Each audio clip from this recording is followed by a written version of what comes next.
여러분 반갑습니다. 이번 시간에는 우편사업의 보호규정 하는 게 나오죠.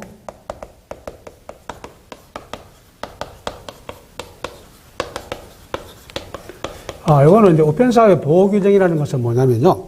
이 국가가 운영하다 보니까 최소한도로 우리가 그 국민들에게 행정 서비스를 해줘야 된다. 그러면 저렴한 가격으로 국민들에게 보편적인 행정 서비스를 제공해주기 위해서는 어느 정도 물량을 확보해야 되겠죠. 그 물량을 확보하기 위해서는 많은 법으로 보호 규정을 두고 있다 하는 것이죠. 이것을 가지고 우편사업의 무슨 규정? 보호 규정이다. 이렇게 표현합니다. 그럼 여기에는 우리가 이제 보호 규정에서 우리가 첫 번째 나오는 것이 뭐냐면요. 우리가 서신 독점권이죠. 이 서신 독점권이다 하는 거. 요거는요, 상당히 중요합니다. 이게. 그래서 이 우편에서 서신 독점권이라 하는 것은 우리가 이제 서신을 독점한다. 그럼 여기서 물론 여러분들 이제 서신이 뭐냐? 의사 전달물을 가지고 우리가 이제 서신인데, 여기서 독점 대상이 우리가 뭐다? 서신이다. 서신. 이거는 보세요. 우편법 제2조 2항에서 누구든지 1항과 5항의 경우를 제외하고는, 경우를 외에는 되죠. 타인을 위한 서신의 송달을, 이를 업으로 하지 못하며 자기의 조직이나 계통을 이용하여 타인의 서신을 전달하는 일을 해서는 아니 된다고 규정하고 있다. 그럼 여기서 이제 우리가 즉 1항과 그 다음에 5항입니다. 그래서 1항과 5항을 제외하고는 되어 있습니다. 그럼 이 말은 1항과 5항 규정에 있는 것은 독점이 안 된다는 뜻이죠. 이게. 그래서 독점이 되지 않고 그 다음에 1항과 5항의 규정을 제외한, 물론 나중에 여러분들이 법규를 자세하게 배우게 되겠죠. 그때 가서 다시 한 번 더 설명을 합니다. 이게. 그래서 타인을 위해서 이게 업으로 해서는 안 된다고 규정되어 있습니다. 그럼 여기서 우리가 이제 바로 서신이 뭐냐 하는 게 나오죠. 서신. 서신은 바로 의사 전달을 위해서 특정인이 특정 주소로 송부하는 것으로 문자나 기호, 부호 또는 그림 등으로 표시한 유형의 문서 또는 전달을 말한다 되어 있습니다. 이게. 그럼 이거 보세요. 이 서신을 독점하는데 서신이 뭐냐? 의사를 전달하기 위해서입니다. 그 의사 전달하기 위해서 문자라든지 기호라든지 이렇게 해서 그것을 전달할 수 있도록 만들어준 것을 가지고 서신이다. 그러면 여기서 우리가 예를 들어 A라는 사람을 내가 사랑한다 표현할 때 보세요. 사랑한다고 말로 할 수도 있죠. 또 사랑한다 글로 쓸 수도 있습니다. 사랑한다고 여러분 하트 모양을 그릴 수도 있지 않습니까? 그러면 이렇게 의사를 전달하는 방식이 여러 가지인데 여기서 서신이라는 것은 바로 문자나 기호나 부호나 이런 것을 통해 가지고 자기 의사를 상대방에게 전달하기 위해서 특정인이 특정 주소로 보내는 겁니다. 특정 주소로 이렇게 해서 보내는 것을 가지고 서신이라고 얘기한다 하는 겁니다. 그럼 보세요. 분명히 서신은 문자나 기호나 이런 것을 통해 가지고 형성된 만들어진 전단지를 가지고 우리가 서신이라고 했는데, 그럼 분명히 서신에서 제외되는 게 있어요. 요걸 잘 기억해야 됩니다. 분명히 뭐냐면 의사 전달물이 맞아. 그럼 의사 전달물이 맞고, 두 번째 의사를 전달하기 위해서 문자나 기호나 이런 것을 가지고 이렇게 만드는 전단은 맞아요. 맞지만은 이건 서신이 아니다. 그럼 서신에서 제외되는 것이 있다. 이게 뭐냐 하면은 제일 먼저 보세요. 신문입니다. 신문. 요걸 잘 기억해야 됩니다. 여러분들이 무슨 몇 조 이런 건 필요 없습니다. 그래서 일단 신문은 제외한다. 왜 그러냐? 신문은 분명히 보세요. 활자를 가지고 그림도 그리고 사진도 있고 의사 표시를 하는 게 맞죠. 그러나 이 서신이 독점되지 않아. 그래서 신문은 보세요. 우편으로 발송할 수도 있죠. 그 다음에 여러분들 신문지국에서 사람이 직접 아파트 같은 경우는 배달하죠. 그러면 서신 독점권에 들어가면은 신문을 바로 다른 사람이 전달해서는 안 된단 말이에요. 그러나 전달할 수가 있는 이유가 바로 서신 독점권에서 제외한다고 법규에 규정되어 있기 때문입니다. 신문. 그 다음에 여러분이 전기 간행물입니다. 잡지와 같은 이런 우리가 전기 간행물들, 잡지. 만약에 여러분 보세요. 이 잡지 같은 경우에 이거를 우리가 구매하면은 우체국을 통해서 택배로 올 수도 있습니다. 그러나 일반 다른 택배를 통해 가지고 전달할 수 있죠. 그 이유가 뭐냐? 분명히 잡지도 거기에 사진이라든가 그림이라든가 이렇게 의사 전달하는 전달물은 맞는데도 불구하고 이거는 제외가 되도록 되어 있습니다. 따라서 제외되기 때문에 우체국에서 독점하지 않는 겁니다. 그 다음에 여러분들이 서적입니다. 서적. 여러분들이 교재 책을 사서 인터넷 서점에 책을 구매하게 되면 어떻게 됩니까? 우체국 택배로 올 수도 있죠. 그러니까 일반 민간 택배가 오잖아요. 그 이유가 바로 서적은 뭐의 독점권을 제외하기 때문이야. 서신 독점권에서 제외가 되기 때문입니다. 이게.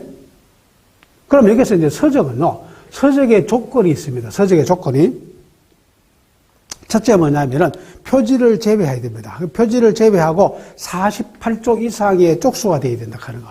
표지를 제외하고 48쪽 이상 되어야 되고, 또 하나가 뭐냐면은 바로 발행일이라든가 출판사라든가 인쇄소라든가 이런 것이 하나가 그 중에서 하나는 인쇄되어야 됩니다. 물론 여러분들이 뭐냐면은 발행일도 나오고 인쇄소도 나오고 다 나오면 더 좋고, 그래서 그 중에서 그래서 바로 뭐죠?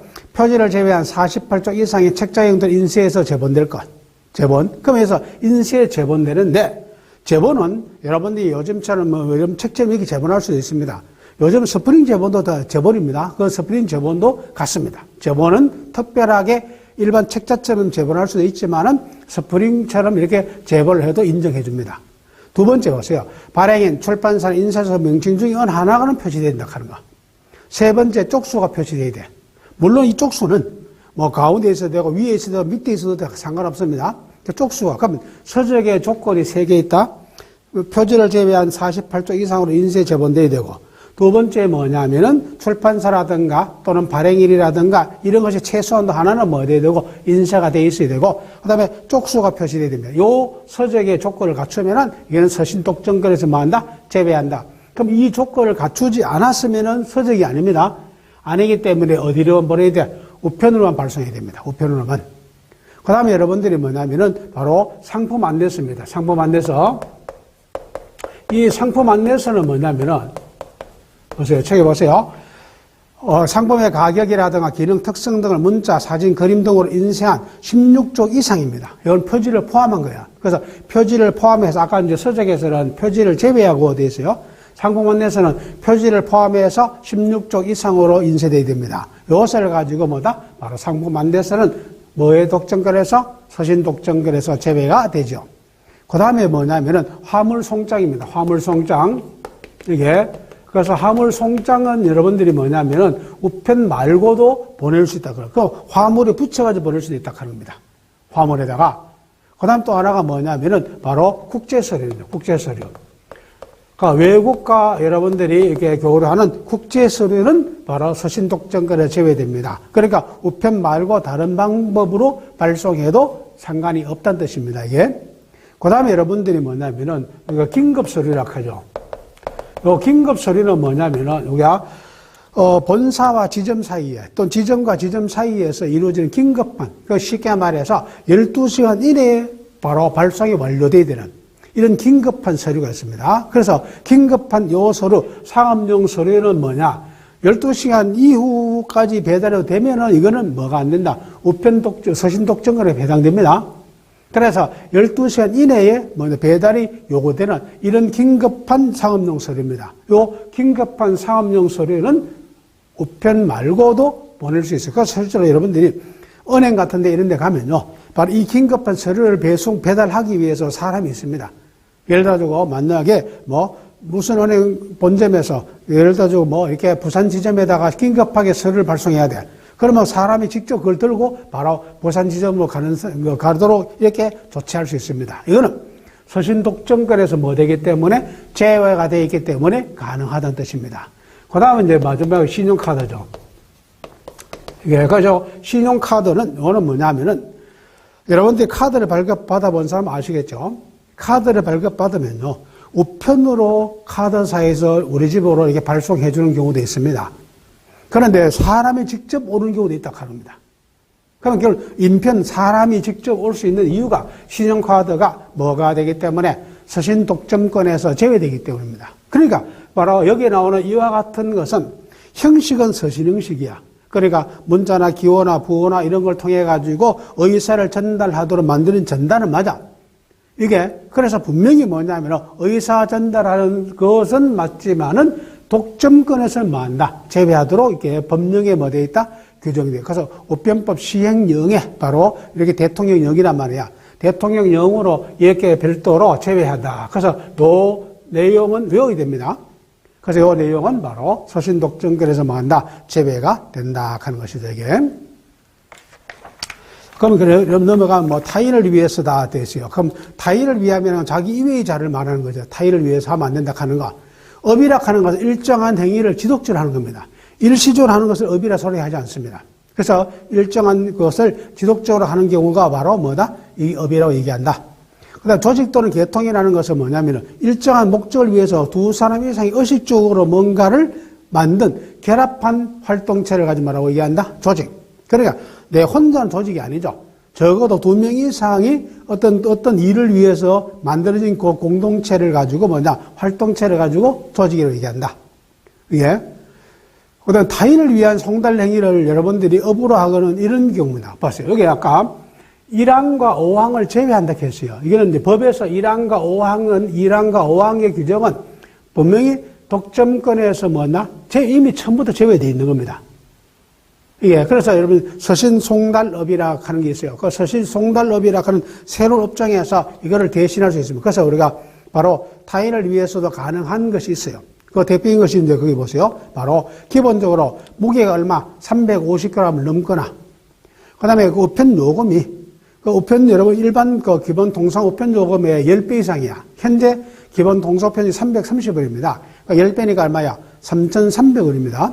그러니까 그 무게가 350g을 넘거나, 그다음에 우편 요금 자체가 동상 우편 요금 기본 요금의 10배 이상이 되는 것은 바로 여러분들이 뭐다?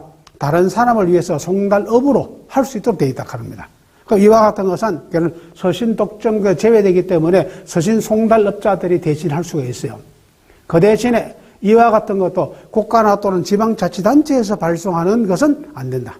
그래서 국가나 또는 지방자치단체에서 등기로 발송하는 것은 무조건 우편으로만 발송이 됩니다. 우편으로만 이게. 이게 바로 서신 독점권이라고 얘기하죠. 그 다음에 이제 우편물 운송 요구권 가능하세요. 봐요.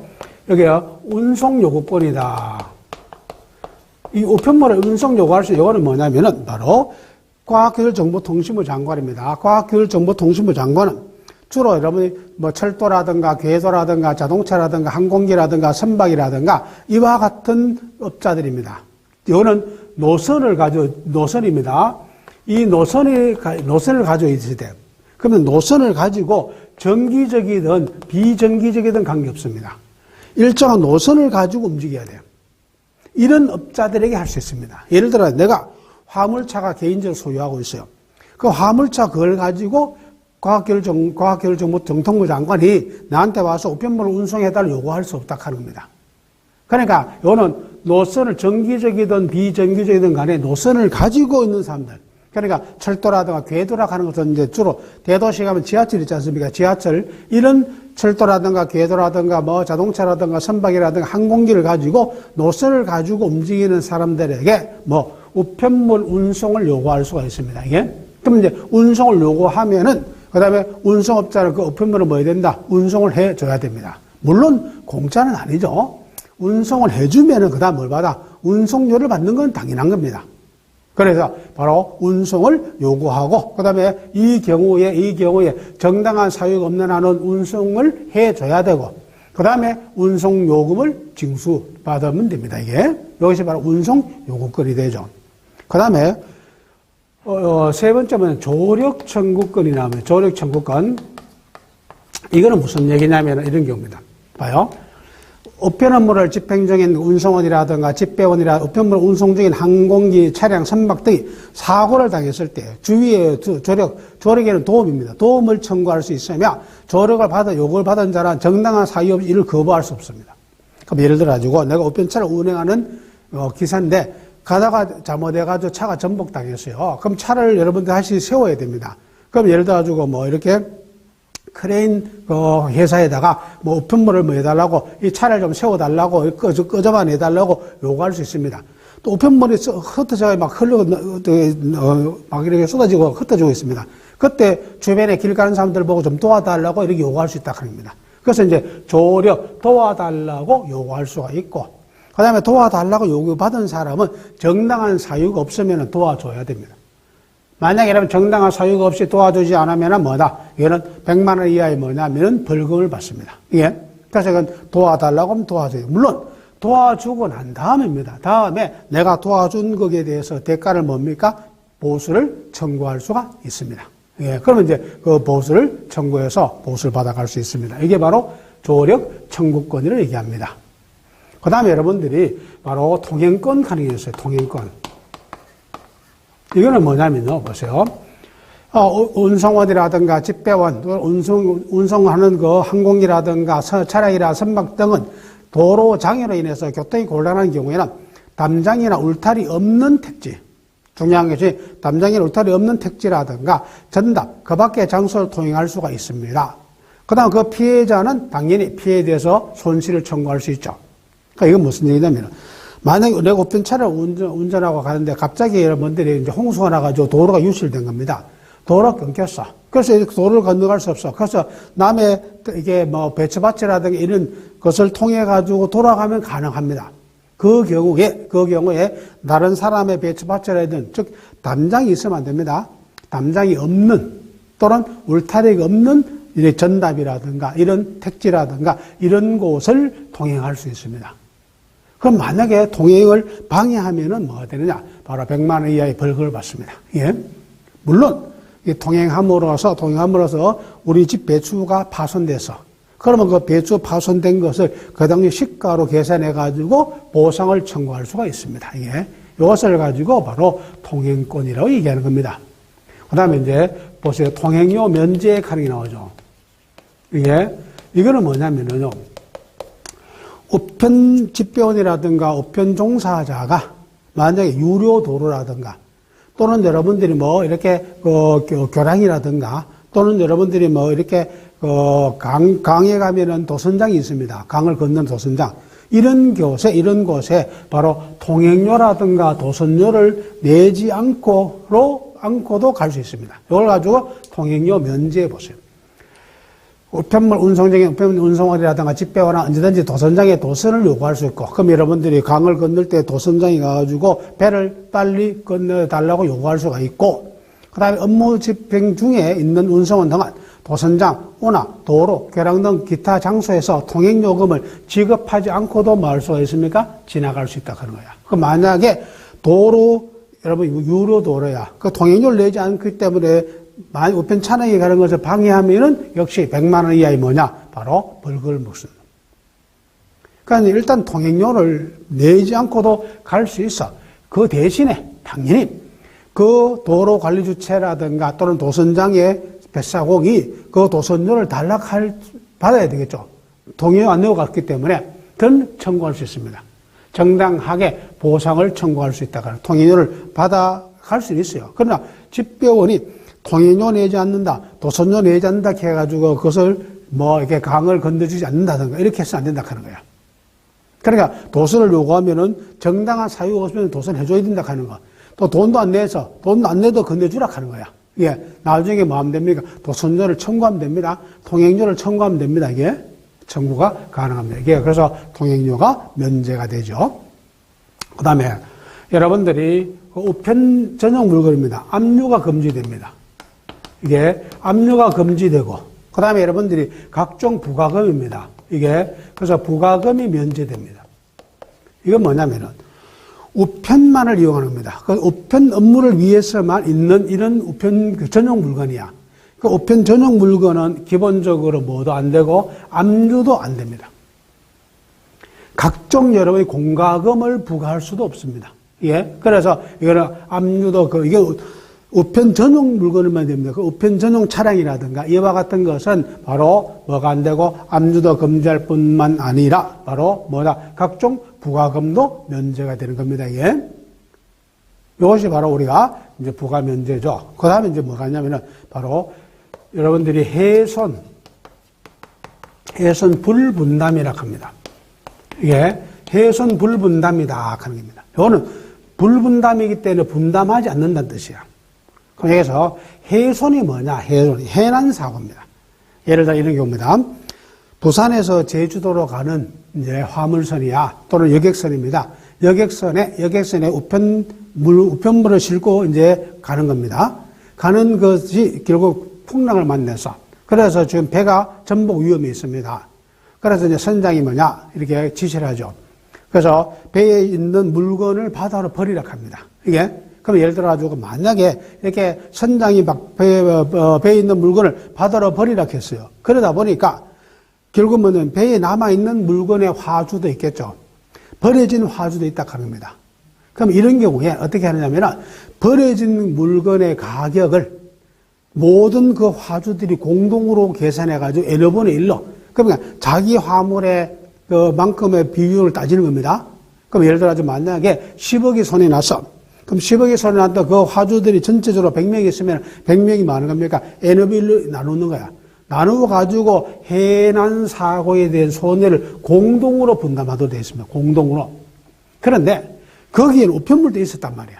그 우편물은 그 해난 사고에서 공동 분담하지 않는다 하는 거예요. 우편물을 뺀 나머지 화주들끼리 분담하도록 되어 있습니다.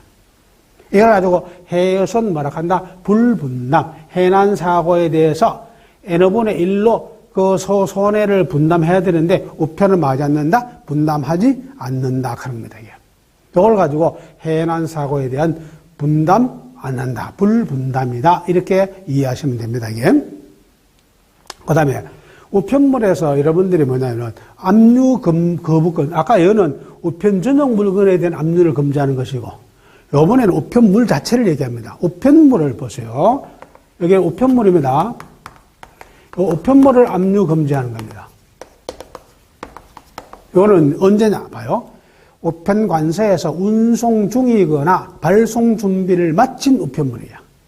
여기서 중요한 말이 옵니다. 이거는 운송 중이야. 운송 중에 있거나 발송 준비입니다. 이 발송 준비가 뭐냐면 완료가 된 거야. 이게 완료가 된 요 우편물은 압류를 금지합니다. 그럼 이 말은 운송 중이 아니라든가 발송 준비가 완료되지 않은 우편물은 뭐가 가능하다? 압류가 가능하다는 뜻입니다. 압류가. 이거는 왜 그러냐면 이겁니다. 원래 우편물은 뒤에 가면 나오겠지만 배달 기한이 있습니다. 그 배달 기한 내에 반드시 배달해줘야 돼. 그 배달해주지 않으면 잘못하면 손해배상해줘야 된다고 합니다. 그럼 예를 들어 이런 경우입니다. 만약에 우편물을 싣고 가는 차량이 있어요. 차량에 지금 거기에 우편물 안에 마약이 들어있다. 예를 들어 첩보를 해가지고 수사기관에서 마약이 있다 그걸 알았어. 그러면 그 차를 세워가지고 그 안에 있는 물건을 뒤져가지고 마약에 있는 것을 찾아내는 겁니다. 그러면 운송을 가던 차가 중간에 서야 돼. 그러면 이 운송 시간을 맞출 수가 없죠. 그러면 결국 배달 기한을 준수하기가 어렵게 된 거잖아요. 그래서 운송 중에 있는 차량을 세워가지고 거기에서 우편물을 압류할 수 없다 합니다. 마찬가지야. 발송 준비가 완료됐다는 말이 이겁니다. 만약 어느 우체국에서 우편물을 지금 서울 지역으로 발송하기 위해서 모든 우편물을 다 이렇게 묶어라 체결해 놨단 말이야. 묶어가지고 우편 차량이 오면은 실으면 됩니다. 실어가지고 바로 발송을 하면 되는데, 이게 지금 발송 준비 완료해가지고 차가 오기를 기다리고 차 오면 실으면 되는데, 이거를 만약에 발송 준비가 완료가 다 된 거야. 그 안에 있는 우편물에서 뭔가 압류하려고 하는 겁니다. 그러면 어떻게 돼요? 다 체결되어 있던 우편물을 다 흘러야 하잖아요, 다시. 흘러가지고 다시 그거 찾아내고, 다시 또 체결된다 하는 거야. 그러면은 이게 운송, 발송하려고 준비를 다 해놨던 차가 왔단 말이야. 그런데 차가 좀 대시간에 이걸 우편물을 실지 못했잖아요. 그럼 기다려야 된다 하는 거예요. 그러면은 배달 기한을 준수할 수가 없겠죠. 그래서 바로 우편물도 압류는 가능합니다. 압류는 가능한데 언제는 안 된다? 현재 차량에 싣고 운송 중인 차량을 세워가지고 압류할 수 없다 하는 거예요. 그 다음에 어떤 우체국에서 모든 발송을 하기 위해서 발송 준비를 다 해놔서 다 체계를 묶어놔서 그 우편물을 체계를 뜯어가지고 압류할 수 없다 하는 겁니다. 그 이유는 이제 배달 기한을 지켜야 되기 때문에 그렇습니다. 그래서 이거는 바로 운송 중 또는 발송 준비가 완료된 이 우편물은 뭐 안 된다? 이거는 바로 압류를 할 수 없습니다. 그 다음에 여러분들이 이제 뭐냐면은 우선 검역권 칸이 나오죠. 이게 이제 우선 검역권인데 이거는 뭐냐면요. 우리나라에서 뭐 겨울 되면 많이 일어나는 게 있잖아요. 뭐 AI라든가 또 구제익이라든가 또 여러분들이 뭐 한때는 메르스 들어봤죠? 그럼 이와 같은 어떤 지역에 감염병이라든가 전염병이 발생해서 이게 그러면 감염병이나 전염병이 발생했을 때에 이제 그 지역을 오가는 차량들에게 뭐합니까? 검역을 하지 않습니까? 그럼 이럴 때에 바로 검역하기 위해서 차가 쫙 서 있는 거야. 그때 우편 차량은 그 모든 차를 마음에 제끼고 제일 앞에 딱 가가지고 우선 금력해달라고 요구할 수 있다 합니다. 이게 바로 우선 금력권입니다. 그 만약에 우선 금력을 해달라고 요구했을 때 그거를 거절하거나 방해하면은 바로 100만 원 이하의 뭐다? 벌금을 받는다 합니다. 이게 바로 우선 금력권. 그래서 여러분들이 바로 최우선적으로 말할 수 있다? 금력을 받을 수가 있습니다. 그 다음에 여기서 이제 뭐냐면은 중요한 것이 이게 제한 능력자죠. 제한 능력자의 행위입니다. 요 행위를 어떻게 볼 것이냐 하는 부분이 나오죠. 그럼 여기서 우리가 이제 이 제한 능력자 제도가 나오는데, 그럼 여기서 제한 능력자 제도를 알기 위해서는요, 이 용어를 세 가지를 먼저 알아야 됩니다.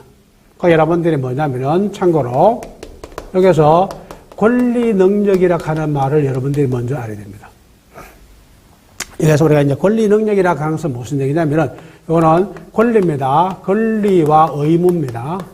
의무의 주체입니다. 주체가 될 수 있는 지위입니다. 또는 자격이야. 그래서 바로 권리와 의무의 주체가 될 수 있는 자격, 지위를 가지고 무슨 능력? 권리 능력이라 합니다. 그럼 여기서 바로 이 권리와 의무의 주체가 될 수 있는데, 요 주체가 될 수 있는 것이 바로 두 사람이 있습니다. 자연인이 있어요, 자연인. 자연인은 진짜 사람. 원래부터 자연적 사람이야. 한마디로 사람이야. 그 사람은 언제냐면 이겁니다. 출생에서 시작됩니다. 출생에서 시작해가지고 언제까지냐면 사망까지입니다. 그래서 출생에서 시작해서 언제까지? 사망까지가 바로 뭐다? 여기에 권리 능력이 있습니다. 물론 출생도 학자에 따라 조금씩은 이제 대립됩니다. 어떤 사람은 진통설, 엄마가 진통 시작하는 걸 출생이다. 어떤 사람은 반노출설, 엄마 뱃속에서 반 이상 나왔을 때다. 어떤 사람은 뭐냐? 전무노출설 갑니다. 현재 우리나라 통설은 판례는 전무노출입니다.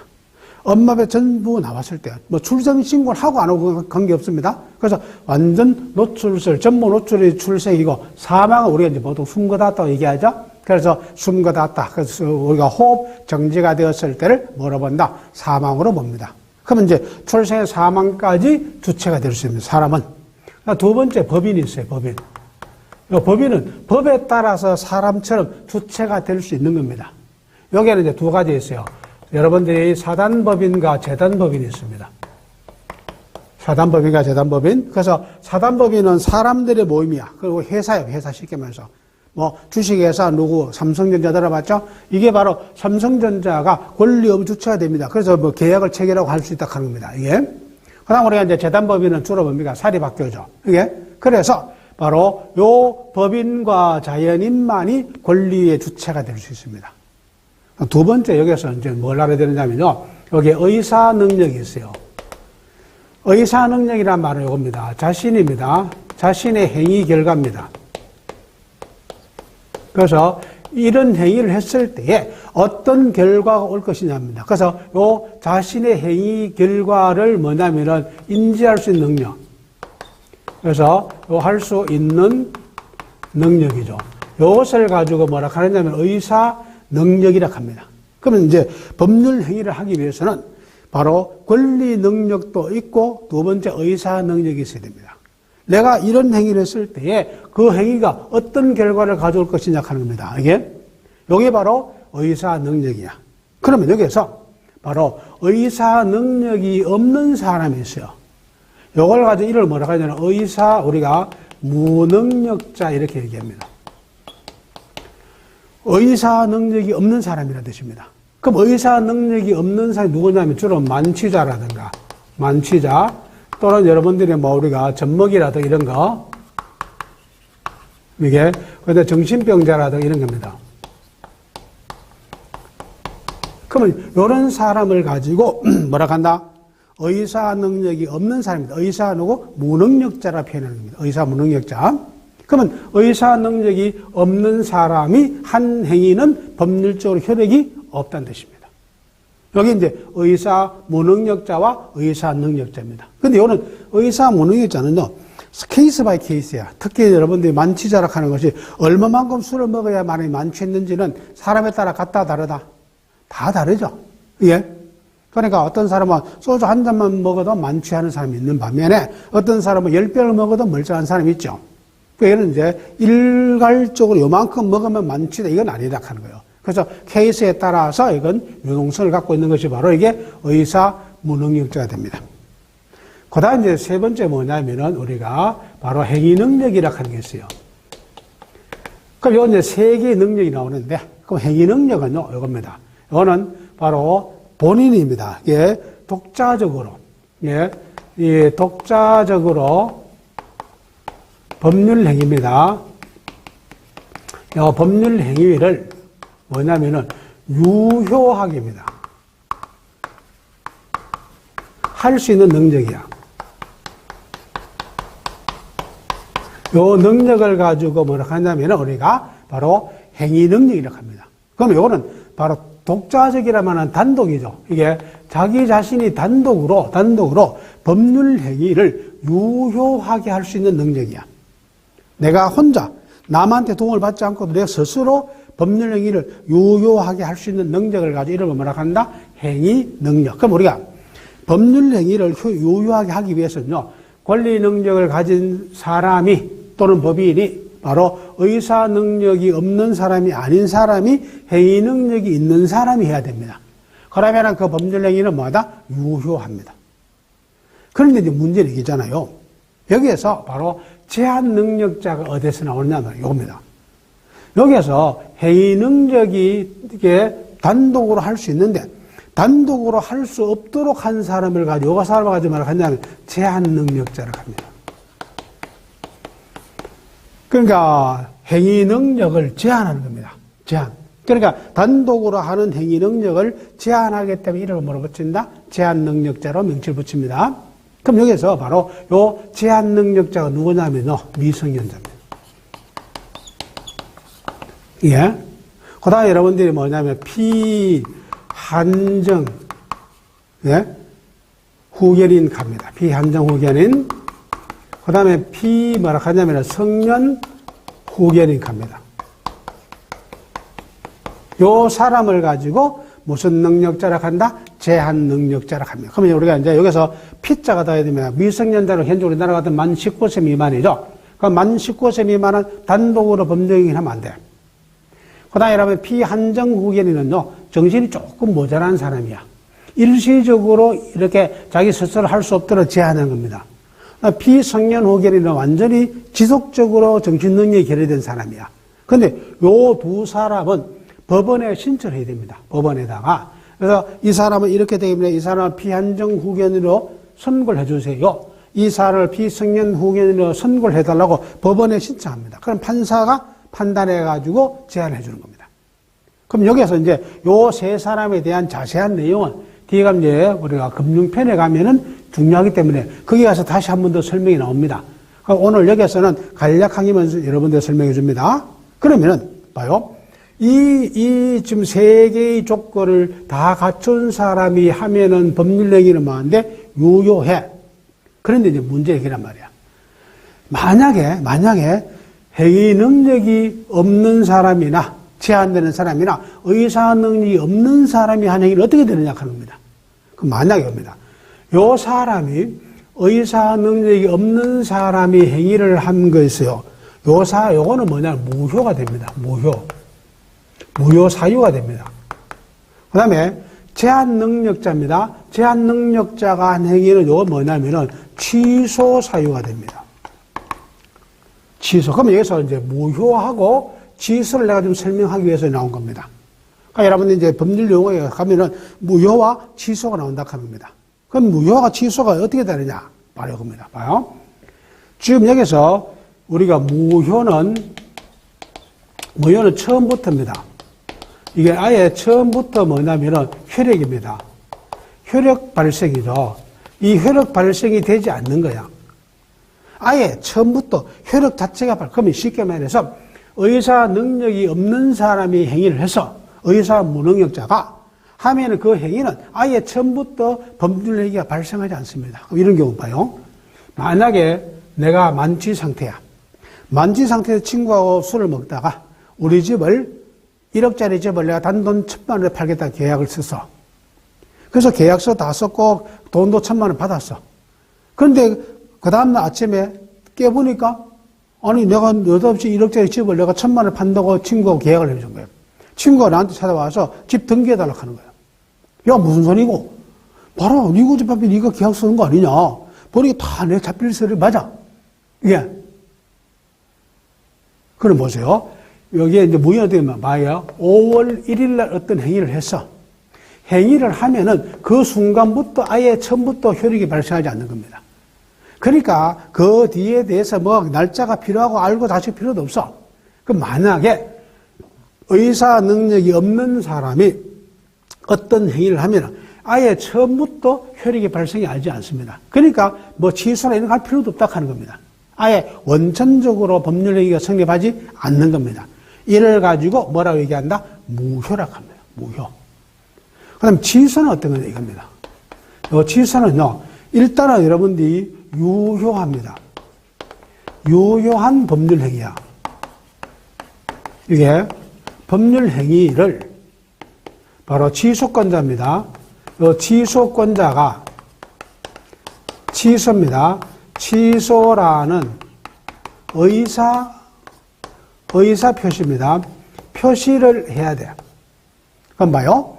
계약을 체결한 것이 5월이래. 그럼 뭐였어? 미성년자인 우리 아들이 만약에 자기 앞으로 오토바이를 샀어. 뭐 300만 원 주고 오토바이를 샀단 말이야. 자기 용돈으로. 그럼 자기 용돈으로 500만 원을 사가지고 오토바이를 샀을 때에 그럼 산 날이 5월 1일이야. 그런데 이거를 아버지 몰래, 내 몰래 샀다고 아는 것이 6월 1일이라, 예를 들어서.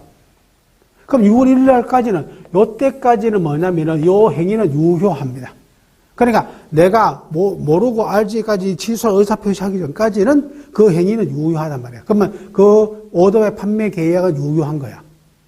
그러다가 내가, 내가 모르게 오토바이 샀다가 나왔단 말이야. 그래서 내가 바로 취소라는 의사표시를 하는 겁니다. 하면은, 이게 뭐냐, 이거 하면은 중요한 게 이제 소급합니다. 소급하여 바로 처음부터 효력입니다. 효력 발생이 일어나지 않는 겁니다. 이거는 중요한 것이 이겁니다. 바로 소급해 간다 하는 거야. 그럼 보세요. 내가 6월 1일 날 뭐였어요? 취소를 의사표시했단 말이야.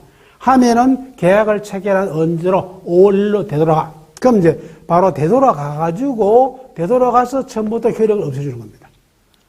무효하고 다른 거잖아요. 무효는 아예 처음부터 효력이 발생하지 않는 거예요, 아예. 근데 취소는 바로 의사표시를, 취소를 의사표시를 해야 됩니다. 그럼 이런 경우가 있어. 만약에 우리 아들이 내 모르게 오토바이를 샀어. 그런데 얼마나 지가 타고 싶으면 샀겠나? 이게 도둑질한 건 아니고, 지 용돈 가지고, 용돈 모아 샀단 말이야. 그래서 아버지가, 알았어. 잘했어. 한번 열심히 타고 다녀봐. 그때 사고 내지 말고. 이게? 그럼 내가 취소 안 할 수 있잖아요. 그렇죠? 그럼 취소 안 하면은 그대로 계속 유효한 거예요. 그 오토바이 매매 계약은 정상적으로, 아버지 주인이라고 얘기합니다. 아버지가 나중에 알았지만은 인정해준다는 뜻입니다. 그러면 주인이 되었기 때문에 그 행위는 유효한 거예요. 그러면 이건 쉽게 말해서 취소라는 의사표시하면은 뭐 한다? 소급해가지고 간다. 원래 계약을 체결한 날로 되돌아간다 하는 겁니다. 소급해가지고 가서 그 다음에 처음부터 효력이 없어져. 그러니까 그 아예 오토바이 매매 계약 자체가 뭐 됩니까? 효력이 없게 되는 것이 취소야. 그런데 만약에 이걸 알아가지고 이걸 취소라 의사표시 안 하면은 그 행위는 계속 뭐 한 겁니까? 유효하게 되는 겁니다. 이것이 바로 우리가 취소 사유가 돼요. 그러면 이게 뭐야? 의사 능력이 없는 사람이 행위를 했다면 처음부터 무효입니다. 아예 처음부터 효력이 발생 자체가 안 된다 하는 거예요. 그 다음에 제한 능력자가 한 행위는 바로 나중에 여러분들의 후견인이나 증권자가 이를 뭐 할 수 있다? 취소할 수가 있어. 그럼 취소하면은 소급해가고 취소 안 하면 계속 유효합니다. 그 다음에 비슷한 말이 철례 하는 말이 나와요. 철례. 이거는 철례는 장례입니다. 장례의 효력입니다. 효력만 없애주는 거야. 이게. 예를 들어 이럽니다. 만약에 여러분 어떤 행위를 하다가 철회한다 이렇게 얘기합니다. 그럼 보세요. 5월 1일 날 행위를 해서 6월 1일 날 내가 이걸 철회합니다. 철회를 하면은 취소는 소급해 간다고 했죠. 가사 효력이 없는 겁니다. 철회하면은 요 앞에까지 행위는 그대로 유효한 거야. 그러면 그 앞에까지는 그대로 효력이 있고 법률적으로 장래에만 효력을 없애주는 겁니다. 여기에 이제 철회야. 예를 들어 이런 경우입니다. 보험에 가면 있어요. 내가 만약 보험 계약을 했어. 그 보험 계약을 해가지고 일주일 만에 보험 계약을 철회합니다. 계약을 내가 이제 철회했다 하는 겁니다. 철회하면은 그 일주일 사이에 있었던 것을 유효해. 만약에 철회하기 전에 사고가 났어. 그 사고가 나면은 그 내용은 뭐 유효하기 때문에 보험회사에서 보험 처리해줘야 된다 하는 거야. 그러면 철회를 딱 하면은 앞에까지 유효하지만 그 장래는 효력이 없다 했죠. 그러면 철회한 이후에 보험사고가 나더라도 보험회사에서 맞지 않는다. 보험 처리를 해주지 않는 겁니다. 이게 철회야. 그럼 철회는 장래에만 효력을 없애주고 그 이전까지는 유효한 것이고, 취소하면은 소급해가지고 처음부터 되돌아가서 처음부터 효력을 없애주는 겁니다. 무효는 아예 처음부터 효력이 없는 거야. 그러니까 취소나 뭐 이런 절차가 필요가 없는 것이 바로 뭐다? 무효가 돼요. 그럼 여기서 이제 문제 얘기입니다. 제한 능력자가 우편을 했단 말이야. 우편을. 그럼 예를 들어가지고 여러분들 보세요. 어릴 때, 초등학교 다닐 때 여러분들 국권장병 아저씨한테 유흥빈 써본 경험이 있습니까? 저는 학교 다닐 때, 초등학교 때부터 고등학교 때까지 무려 12년간 열심히 겨울방학 크리스마스가 다가옵니다. 그때 되면 열심히 학교에서 말할게요. 뭐 전망에 있는 국권장병, 뭐 월남전에 가 있는 국권장병 이 사람들에게 말하고 유흥빈 쓰라 했어요. 예. 그래서 뭐 이렇게 국권장병 아저씨들 추운데 어떻게 얼마나 고생하십니까? 열심히 이런 위문 편지를 쓴 기억이 있어요. 그런데 문제는 나는 군에 가서 한 통도 못 받아봤어. 나는 12년을 썼는데 이상이 나한테는 위문 편지가 한 장도 안 오는데. 그럼 보세요. 만약에 여러분 초등학교 1학년이 국권장병 아저씨 위문 편지 썼습니다. 아버지 몰래, 엄마 몰래. 그러면 보세요. 엄마 아버지가 아니 우체국 가지고 왜 얘한테 이렇게 우편물 발송 계약을 할 수 있느냐? 여러분 지난 시간에 우편물 발송 계약을 할 수 있다 했죠. 그 발송 계약을 민법상 계약이란 말이야. 그럼 얘가 법률 행위를 할 능력이 없는 단독으로 하면 안 된단 말이야. 그런데 단독으로 했단 말이야. 걔가 엄마 아버지 물어보지도 않고. 그렇죠? 그랬을 때 이제 문제가 된다 하는 거야. 그래서 여기서 중요한 게 뭐야? 바로 우편에서는 제한 능력자의 행위는 바로 누구 한 걸로 이런 제한 능력자가 아니고 능력자가 한 거하고 똑같다 하는 겁니다. 이게 중요한 겁니다. 그러니까 제한 능력자가 했지만은 이거를 바로 친권자라든가 후견인이 와서 뭐 할 수 없다 하는 겁니까? 무효를 주장하거나 취소를 주장할 수가 없다 하는 거야. 만약에 정신병자가 와가지고 만취 상태에서 와서 우편물을 발송했다 하더라도 바로 이게 무효를 주장하거나 또는 바로 이렇게 취소권자 취소를 요구할 수가 없다 하는 겁니다.